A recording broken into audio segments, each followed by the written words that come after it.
الحمد لله وحده والصلاة والسلام على من لا نبي بعده أما بعد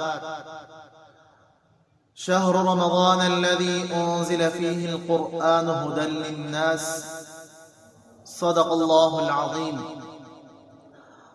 آج کا ہمارا موضوع ہے کہ کن چیزوں سے روزہ ٹوٹ جاتا ہے اور کن چیزوں سے روزہ نہیں ٹوٹتا ہے۔ بہت سارے مسلمانوں کو معلوم نہیں ہوتا ہے اور وہ یہ احکام کر لیتے ہیں جس سے روزہ ٹوٹ جاتا ہے۔ تو ان میں سے سب سے پہلا ہے کان اور ناک میں دوا ڈالنے سے روزہ ٹوٹ جائے گا۔ آپ نے کان میں اور ناک میں دوائی ڈال دی تو آپ کا روزہ ٹوٹ جائے گا۔ نمبر 2 پر ہے قصدن، منہ بھر کر قے کرنا۔ آپ نے جان بوجھ کر الٹیاں کی تو آپ کا روزہ ٹوٹ جائے گا۔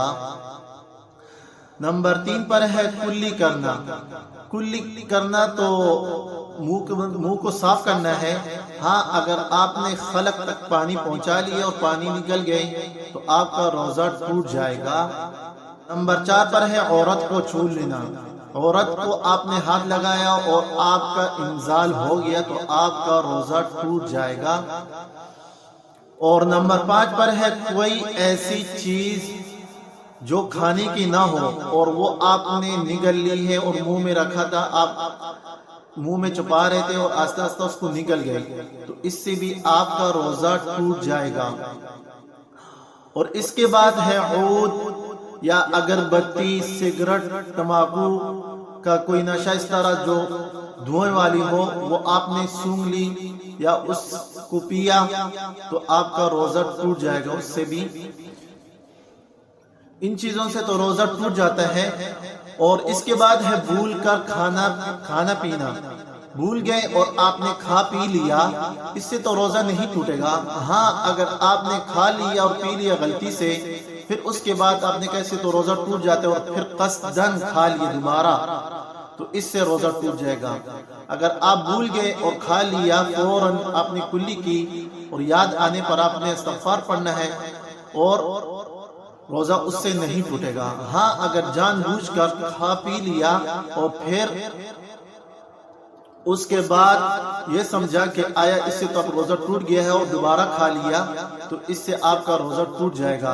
اور اگر قصدن کیا، قصدن کھا پی لیا تو روزہ ٹوٹنے کے ساتھ آپ پر قضا بھی واجب ہوگی اور کفارہ بھی ہوگا۔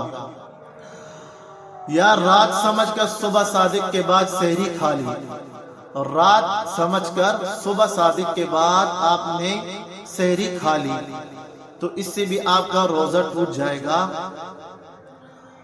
اور دن باقی تھا مگر غلطی سے یہ سمجھ کر کہ غروب آفتاب ہو گیا ہے اور آپ نے افطاری کر لی، ابھی غروب ہوا نہیں تھا اور آپ سے غلطی ہوگی، آپ سمجھے کہ یہ غروب ہو چکا ہے اور آپ نے افطاری کر لی تو اس سے بھی روزہ ٹوٹ جائے گا۔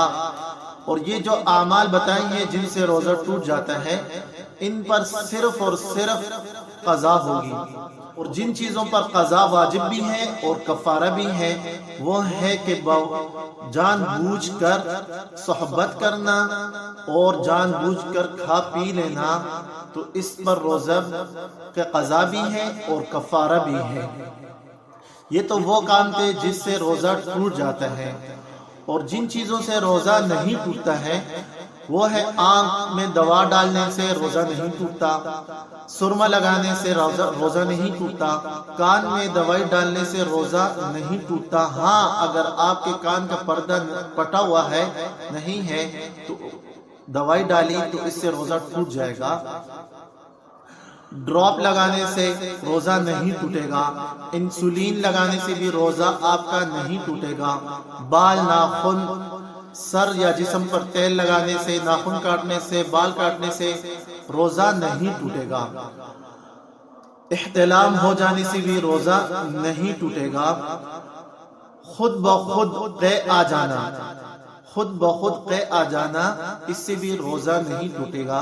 اس سے پہلے اوپر والے سبق میں ہم نے پڑھ لیا، اگر جان بوجھ کر قصداً قے کیا تو آپ کا روزہ ٹوٹ جائے گا، اور اگر خود بخود قے آ گئی تو اس سے روزہ نہیں ٹوٹے گا۔ نہانے سے بھی روزہ نہیں ٹوٹتا ہے، اور خون عطیہ کرتے ہیں یا کسی کو دیتے ہیں تو اس سے بھی روزہ نہیں ٹوٹے گا، اور خون ٹیسٹ کروانے سے بھی روزہ نہیں ٹوٹے گا، مسواک کرنے سے بھی روزہ نہیں ٹوٹے گا، ناک سے خون بہنے لگ جائے تو اس سے بھی روزہ نہیں ٹوٹے گا۔ ہاں اگر آپ کے منہ میں خون چلا گیا، ناک سے آ رہا تھا اور آپ کے خلق میں چلا گیا، منہ میں چلا گیا تو روزہ ٹوٹ جائے گا۔ تو ان چیزوں سے روزہ نہیں ٹوٹتا ہے۔ تو اللہ رب العزت ہمیں صحیح معنوں میں رمضان المبارک کا یہ بابرکت مہینہ، اس کو صحیح ادا کرنے کی توفیق عطا فرمائے۔ اللہ رب العزت سے دعا ہے اللہ تعالیٰ یہ رمضان ہمارے لیے مغفرت کا ذریعہ بنائے اور ہمارے لیے آخرت کا ذریعہ بنائے۔ وآخر دعوانا ان الحمد للہ رب العالمین۔